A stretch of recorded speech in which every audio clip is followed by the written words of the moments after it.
Remember, one of the things that we have to do right now in this trust recession is over deliver and under promise. If people get more than they expect from you, what do you leave them thinking? You leave them thinking, if I get this and that's all I'm doing with them, what will I get if I lean in further? Well, hey there, and welcome to the Direct Selling Accelerator Podcast. I'm your host, Sam Hind, and I'm here to help you be noticed and seen on social media to grow the business of your dreams. More importantly, I'm here to help you grow the business and life of your dreams. Your business should not overtake your life, but rather be built around the life you want to create. I always say start the way you intend to finish, and I truly mean that. Today, I want to help you understand what is going on in the world around us right now. We are, as you have heard many people on this podcast say, and I know this is not going to be anything new to you, we are in a trust recession. What does that mean exactly, and what do we do about it? Well, that's exactly what I want to talk to you about today. And I'm going to start by sharing a very embarrassing scenario that I found myself in this week. And I think this is really important to talk about because I am sure that this has caught many of us out in recent times. And I don't think we've even seen the start of it yet. So here's what happened. I was on social media. I was following an influencer who I'd been following for quite some time who was talking all about health and wellness. This woman is an older woman. She talks about how she's in her 80s, I think it is. And she looks incredible. She's super young looking. She's got beautiful skin. She talks about gut health. And she shares all of these really cool things you can do at home, like drinking apple cider vinegar when you wake up and what that does to your body and doing all these cool things. She sells one product and one product only. It's a soluble fiber product. Now, here I found myself the other day popping on and having a little bit of a look at the awesome Brock Johnson's feed when I saw that he was talking about an AI personality who was selling exactly the same product I've been watching this woman sell. And I went, oh my goodness, I wonder if she knows. You know where this is going, don't you? So I jumped back onto her Instagram profile and I noticed something interesting. Last week when I was looking at her, she had short hair.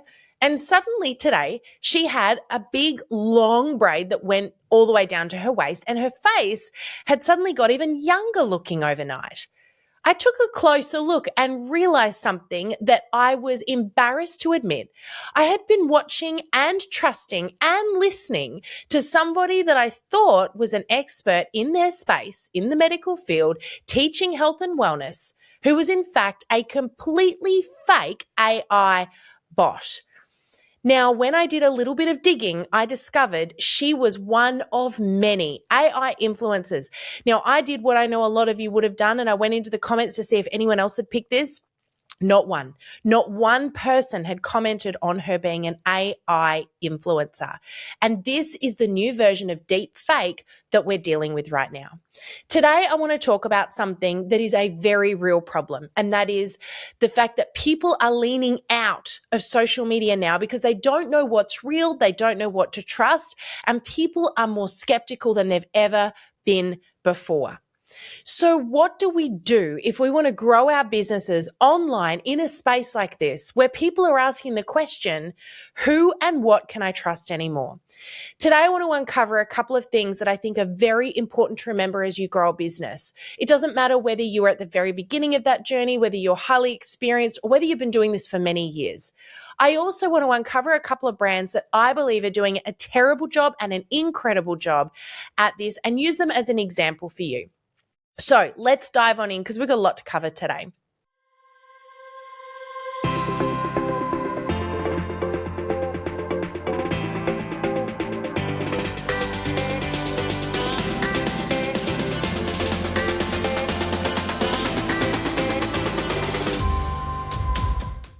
Okay, I want to start by talking about one of the most important things that I believe is a completely lost art when it comes to marketing. Now, remembering I actually started my career in door-to-door and then eventually moved into a marketing and sales career. I was sales trained from a very young age. Love it. Love the psychology of a sale. And I believe that it is a very real thing right now. And I believe it's a lost art, understanding the psychology of selling and how the human brain works. But more importantly, that human to human connection that we used to get when we did the whole door to door thing and the cold calling and all of that great stuff has not only been somewhat forgotten about, but the strategies and tools that have been long taught to people in that space have become a bit of a lost art and disappeared by the wayside as we have gone into the digital world that we're in. Today, I want to talk about one of the ones that was drilled into me from a very early age, and I believe today to still be one of the most important things, particularly as we are seeing this trust recession take place right now. And I think we need to really come back to this. And this is that word of mouth is the best form of marketing you and I can ever rely on. Now, why do I bring this up in a time where we're dealing with social media? The reason I bring it up, and I want you to think about your own behavior, is because we're not relying heavily enough anymore on word of mouth, testimonials, and third-party validation. I've done episodes before talking about third-party validation, but I want to remind you of the value of this for a little moment. And to demonstrate it, I also want to share with you a couple of experiences I had recently where I believe this is actually giving small business and particularly network marketing an absolute leading edge that I don't think you realize you have right now. So let's talk about this. Now, before I go into this, the reason I'm giving these two examples are because I think they're very relevant, but also because they're not actually in the network marketing industry. So I had two experiences with big brands. Both were big, both were from the same region. So I think this is also quite comparable as well. And I want you to think about this for a little moment as you think about your business, the business of your friends around you, the company that you represent, and the businesses that you do business with. Start getting curious. One of the best ways to grow your business is to look at how you behave. So, for example, when you're looking at social media content, don't just sit there and scroll. Be useful with it. Actually take note of what gets your attention. This information is so valuable because you don't behave all that differently to your dream customer. And so we can't expect them to do things differently to how we would do them. So here's where I got curious. Now, I got tempted by some targeted ads recently for foundation. Now, I'm always on the lookout for foundations because I'm in so many different scenarios and I've got different foundations for various different circumstances. Yes, I do everywhere I possibly can support the network marketing industry and my friends in business. However, I got tempted by some ads recently and thought I'd try something I hadn't tried before. The two ads came from two different companies and they were at separate times. They were around about 10, 12 months apart. The first one was with a company called Trini London. Now, Trini London is a UK-based cosmetics and skincare product company. And they targeted me with an ad for some foundation that I wanted to try. It was a little bit different to what I'd used in the past. I thought it was clever marketing. And the reason I wanted to try it was because, to be perfectly honest, I wanted to lean in and see if these big brands are following through with the promises that they're making right now. And they were making some big promises. So I bought the foundation. I actually bought two different ones. I bought a heavier one and I bought a lighter one. This is what I often do because if I'm doing camera work or I'm on stage, I need something with more coverage. If I'm out and about, I don't like wearing very much at all, but I usually like a little something. So I bought these two knowing that if one wasn't right, I could send it back, right? So bought the two foundations, got them. And to be perfectly honest, got busy and kind of forgot about it. I used the lighter one, loved it, but the heavier one was not for me. It stuck in all the wrong places. It just wasn't my thing. I tried it over several different seasons actually because I forgot to send it back. And I ended up just sitting it in the corner of my cupboard and not touching it until about a month ago, I picked it up again and I went, I really loved the lighter one that I bought, but the heavier one I didn't. I thought, I wonder what the chances are that if I contact their customer service team, they might replace the foundation with the one I liked, the lighter one, the less heavier one. So I contacted them. Now, I was pretty open with them. It was 12 months since I bought the product. So I did not expect them to do a thing with this, right? I was totally way out of my 30-day return period, whatever that was. But I thought I'd give it a go anyway. I really did like the other one. I thought, hey, there's no point having this sitting there, so I'll give it a go. Here's the deal. About a week later, they did take a while to get back to me, I'll admit that, but they were really good with following up. Every 24 hours it took for them to come back to me, I got an email saying, we know that you're still waiting on a response. We're sorry it's taking so long. We'll be with you soon. Now, I got to give kudos for that straight away. That's awesome. Here's the next thing that happened. I get an email from their team saying, hey, Sam, we can't actually take returns in Australia because we don't have a location there yet. However, what we're going to do is give you a store credit so that you can, for the amount of the foundation that you don't like, so you can buy the one that you do and replace it. They didn't want the product back. They let me keep it and they gave me a credit so I could get the one I really liked. Now, let's just pause for a moment before I give you the other story. That, my friends, is the simplest example of generating positive word of mouth, not only following through with promises, but going over and above. Remember, one of the things that we have to do right now in this trust recession is over deliver and under promise. If people get more than they expect from you, what do you leave them thinking? You leave them thinking, if I get this and that's all I'm doing with them, what will I get if I lean in further? Now, as you're growing your business and you're thinking, well, but I'm not a Trini London, I'm not a big brand. Stop for a second. Because it's not about how big or small you are. It's about the service you provide that has people leaning in and shouting about you from the rooftops. When someone buys a product from you, they expect you to then go, cool, done, walk away like any other brand or business would. Those that are the best at what they do are the ones that lean in further and serve and add value first. Be a servant. Why? Well, aside from the fact that it's going to bring you more joy in your business and have you going to bed at night knowing you've done everything you can to be the best at what you do and serve and support people and leave a legacy. More to the point, it's going to do two other things. It will teach others in your team who are growing their businesses how they should behave, and it sets you apart. Because most businesses out there do not behave like Trini London did. And even then, I was still only getting contact from somebody who didn't know who I was, who was a very random customer service person. They did a great job, but there was nothing personalized about that. Here's the deal. You, my friend, are growing a business where you get to do something that brands like Trini London don't get to do. You get to lean in and connect with people in a real human relatable way. This is what people need right now. They don't want to buy from big brands that they don't know if they can or can't trust. This next experience I want to share with you actually reflects on all of the big brands out there. It has people like me and like you going, hey, I don't even know if I'm going to buy from a company like Trini London because I had this experience at this other company. And this is so usual for right now. So let me tell you about the other experience, and then let's lean back into what's going on with AI and how you can stand out from the rest, because I have got a really simple strategy that you can use right now no matter where you're at, and that's kind of the point, so I don't want to give too much of that away. But let's talk about this story first. Let's go back into the story.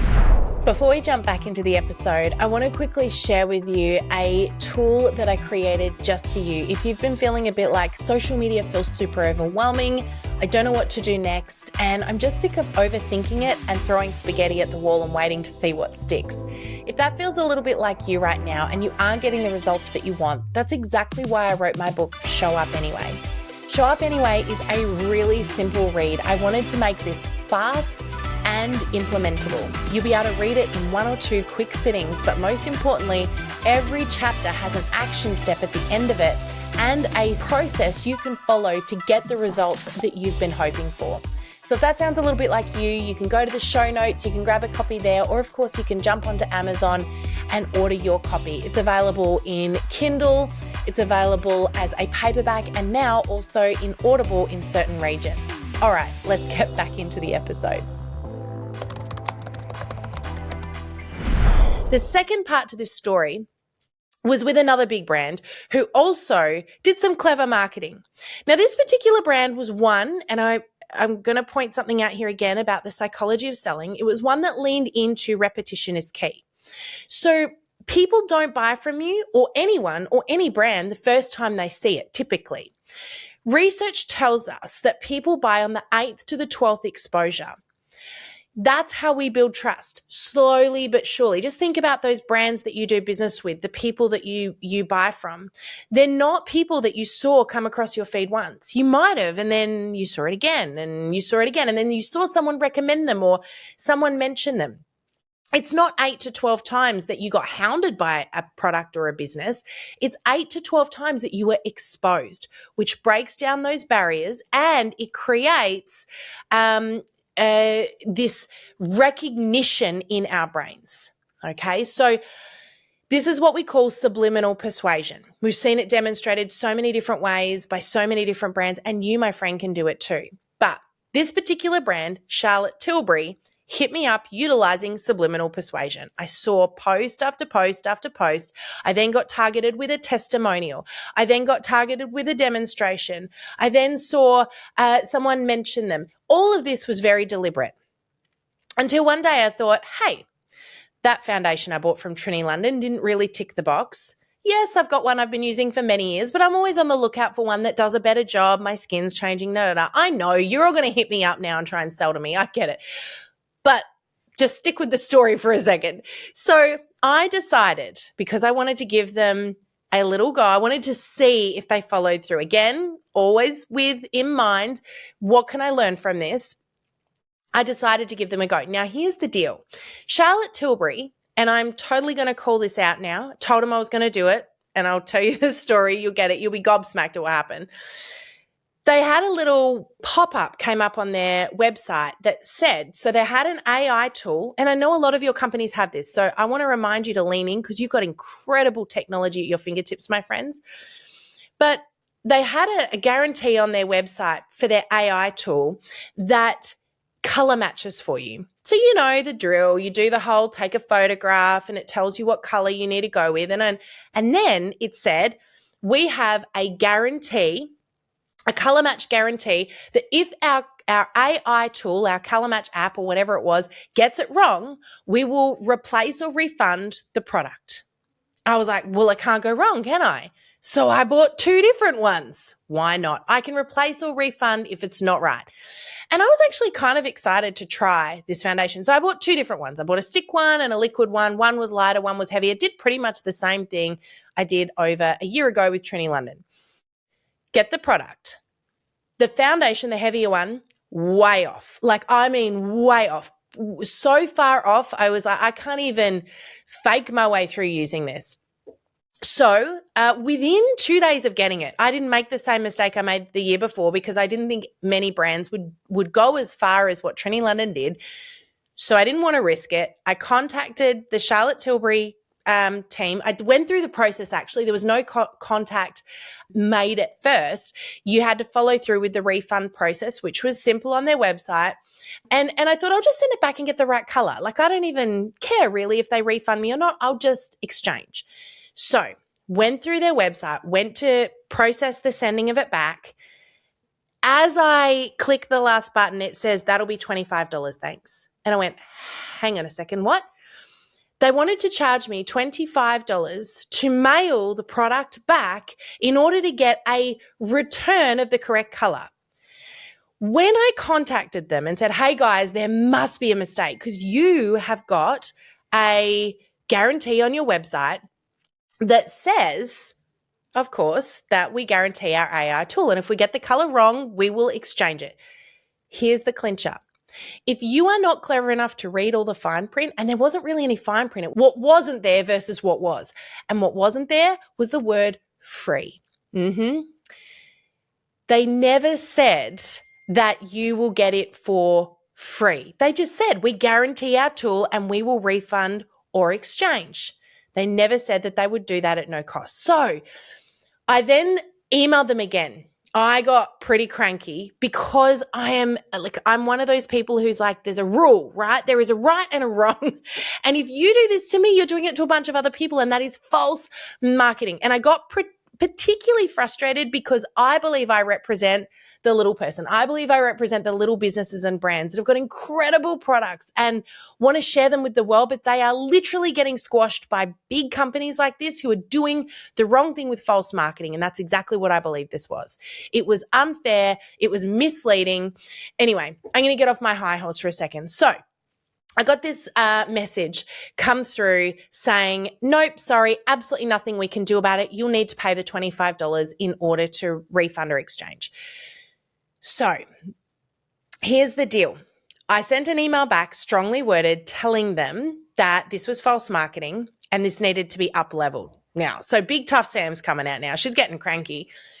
And I even told them I was going to do this podcast episode. So I thought, you know what? I want to see if they do the right thing. And the response I got back was, okay, what we've done is we've credited your account with $25. So let me put this into context for you. What this meant was, and I've now done it, I had to pay the $25 to send the product back. And only if I order something else from them do I ever get the benefit of the $25 that they credited to my account. Okay, you can see where Sam's frustration's coming in. I'm a little passionate about this. Here's the deal. People will talk. Word of mouth is still the best form of marketing there is. I cannot tell you how many people I have told of this experience. What's really sad about this was, I know my daughter is a little bit of a fan of their products and she's been asking for some for Christmas. And I can tell you right now, she's not going to be getting that for Christmas. I'm going to be coming to some of my network marketing friends and getting great customer service. And let's lead into the part of the episode I really want to lean into. This is where you have something right now that brands like Charlotte Tilbury and Trinity London don't have. You, my friend, are the secret sauce in 2026 in a trust recession where people don't know what they can believe and what's real. When they have got medical professional gurus out there right now that are fake, fooling people like me who should know better, selling their product. You are the human element that is so needed right now. So here's your super skill. The super skill is the messy middle. Let me explain what I mean by that. A lot of you think you have to have it perfect before you show up. You think that you can't talk about your product because you haven't got the result yet. You think you can't talk about the business opportunity because you haven't made it to that promotion yet, or leveled up, or got to where you want to go, or gone on the incentive trip. The messy middle is the part that sets you apart. The messy middle is the bit that has people leaning in going, this is not AI. This is a real human. This is something I can trust. I remember doing a podcast interview with the beautiful Gaia Samarasinger, who is the founder of Kalaya Products and now leads the team for Wild Notes. So you might have heard her on this episode, on this podcast. If you haven't, check it out. She's amazing. And one of the things that Gaia said was, if she could go back and do everything all over again and restart her brand, she would do one thing very differently. And it's what she did with Wild Notes, and it's what she attributes a lot of the success to the launch of Wild Notes is to this one action.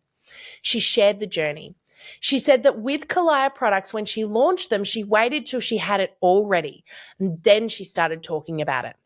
She said it was a big mistake because people didn't feel like they were part of the process. They didn't feel like they were part of the journey. They didn't already have the trust for the brand because she hadn't been building them up.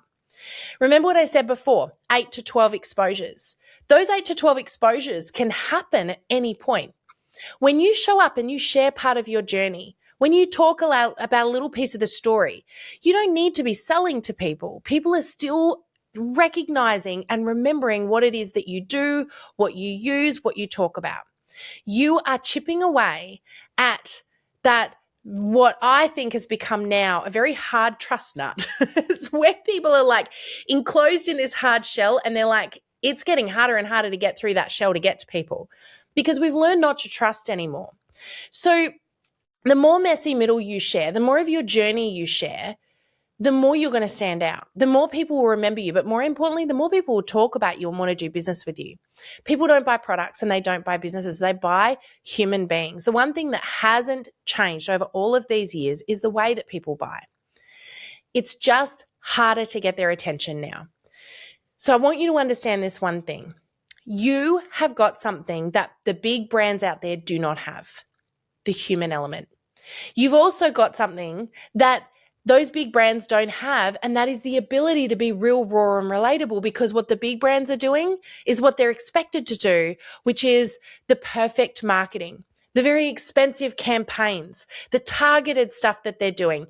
How many of you are sick and tired of seeing people demonstrating foundations or creams or whatever it is without a single wrinkle on their face and with perfect faces?